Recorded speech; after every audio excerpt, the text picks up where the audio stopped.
Good morning, friends. Stephen Benoon here with Israeli News Live, and we are. I mentioned to you yesterday that Israel and the U.S. had coordinated a large-scale attack on Iran-backed militias there inside of Syria, and Amman News also reporting that.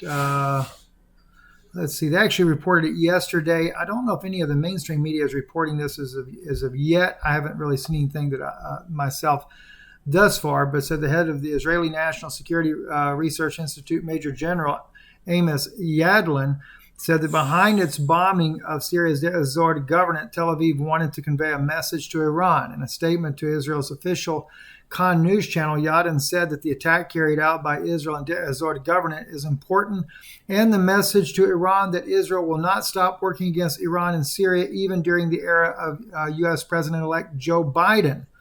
So that's the message that is being conveyed over to Iran as they continue their strikes inside of Syria there. And according to one Israeli journalist, said that it's the largest attack Israel has done since 2018. And when he gave me the report that he had 54 had been killed in that airstrike, from what I was understanding there. Also, Sputnik was reporting the U.S.-Israeli intelligence reportedly closely coordinated massive airstrikes on Syria.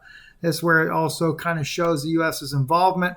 I had one source also confirming that the U.S. was involved in those air strikes as well. So something that still I have not found any article that supports that, but that's what we were being told, that the U.S. Was involved in the airstrikes that were going on inside of Syria.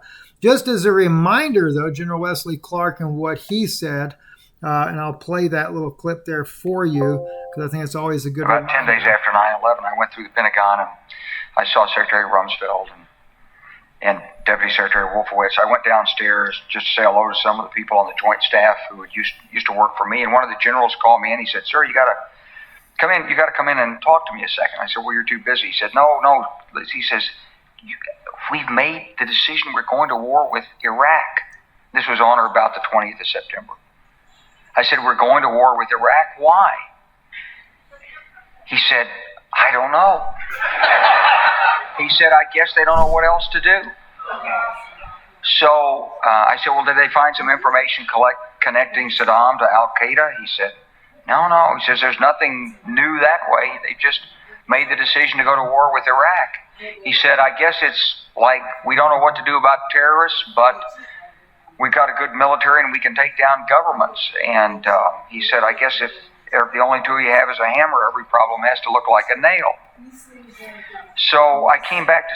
So you got to go, as it goes on into this here, he talks about that they were going to take down 7 nations in 5 years. He said, "I just got this down from upstairs," meaning the Secretary of Defense office today, and he said, "This is a memo that describes how we're going to take out 7 countries in 5 years, starting with Iraq and then Syria, Lebanon, Libya, Somalia, Sudan, and finishing off Iran."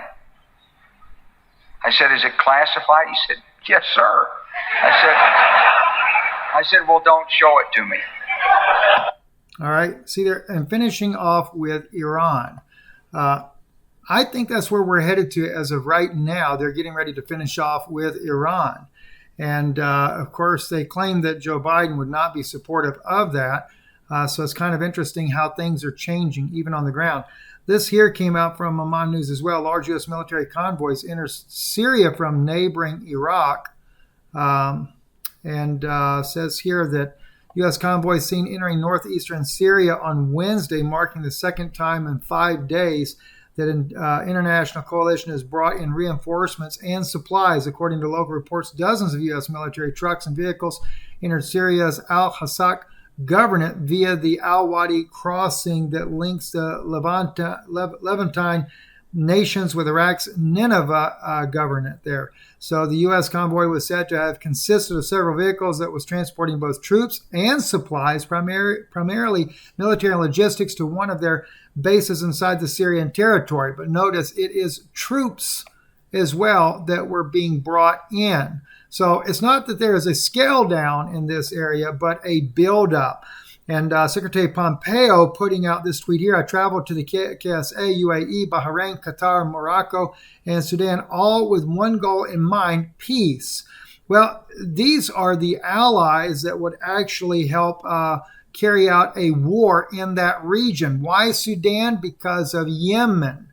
All right. Why? Well, Morocco, different issue altogether, but Qatar, Bahrain, and the United Arab Emirates, KSA, all these countries right here. Why these countries here? Because they would actually help spearhead a war against Iran. And of course, the intelligence we were getting from Iran is that if Iran goes down, one thing they would still be able to carry out would be the attack that would destroy Bahrain and the United Arab Emirates would be their target. And then confirming that also out of Washington, they included Qatar as what Iran would try to take out, because as they said there in Washington, that they are considered traitors by Iran, and therefore those nations would be taken out of the scene there. So anyway, Pompeo is also now alleging that Al-Qaeda has a new home base in Iran, which is kind of odd because it seems like U.S., Israel, Saudi Arabia, Turkey are all been backing Al-Qaeda inside of Syria to try to overthrow President Bashar al-Assad. So now playing the card that Al-Qaeda has a new home base in Iran, and then linking that to the 9/11 incident, which everybody knows more about what that incident really is kind of interesting. But Iran is not backing down. Iranian militias respread in Syria after the Israeli raids. At least 57 pro-Iranian fighters were killed in the Israeli airstrikes on the area from the Azor to Abu Kamal Desert there. That's the report that is coming out on this Arabic alarabia.net. And Israel also was reporting 54 deaths through the sources that we have out of Israel there.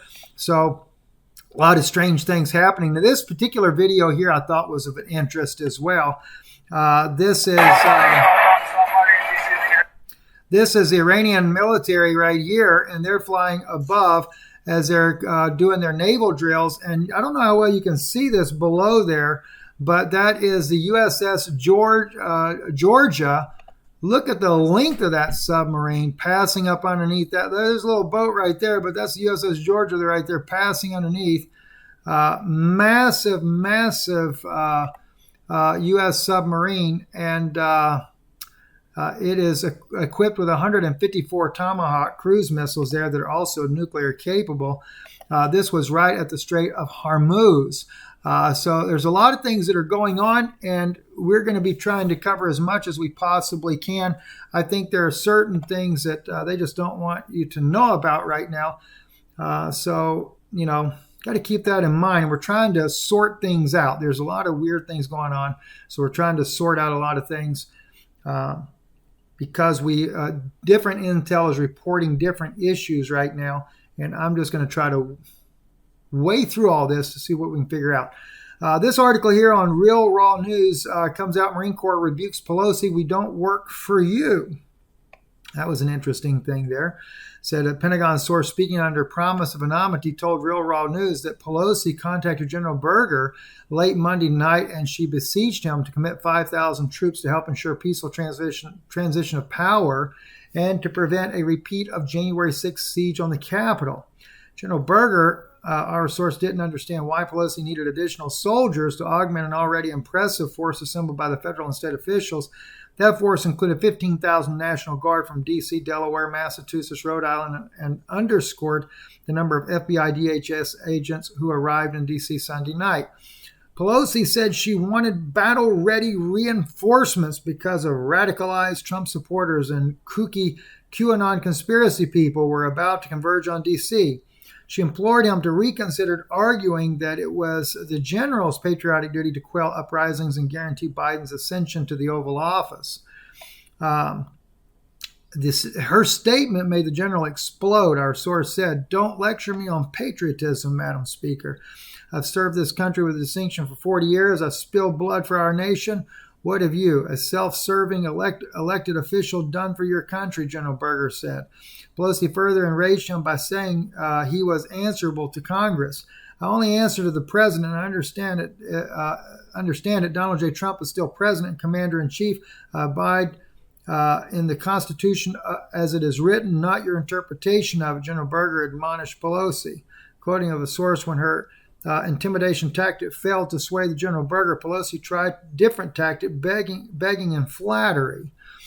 At any rate there, it's very difficult to know exactly what's going on, friends. I think the situation is very fluid right now. And I'm also wondering, even if some of the things that we have lately reported is to try to keep the people more calm so that the people don't try to take matters in their own hands.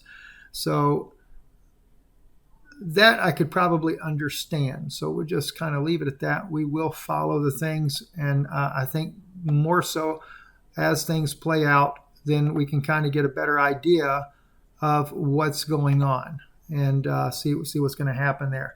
The situation, I think, though, in Iran is very explosive right now as well. And about the only way I can see the U.S. really getting into a war with Iran before Trump leaves office is in the event that some type of strike is made on U.S. troops. So that's a very big concern for me as well. But anyway, Pompeo is definitely already gearing up, though, that support. And so I just a suspicion. Can't say it's the case, but just a suspicion. I have a feeling something's going to go down. I'm Steve Benoon with Israeli News Live. Good day.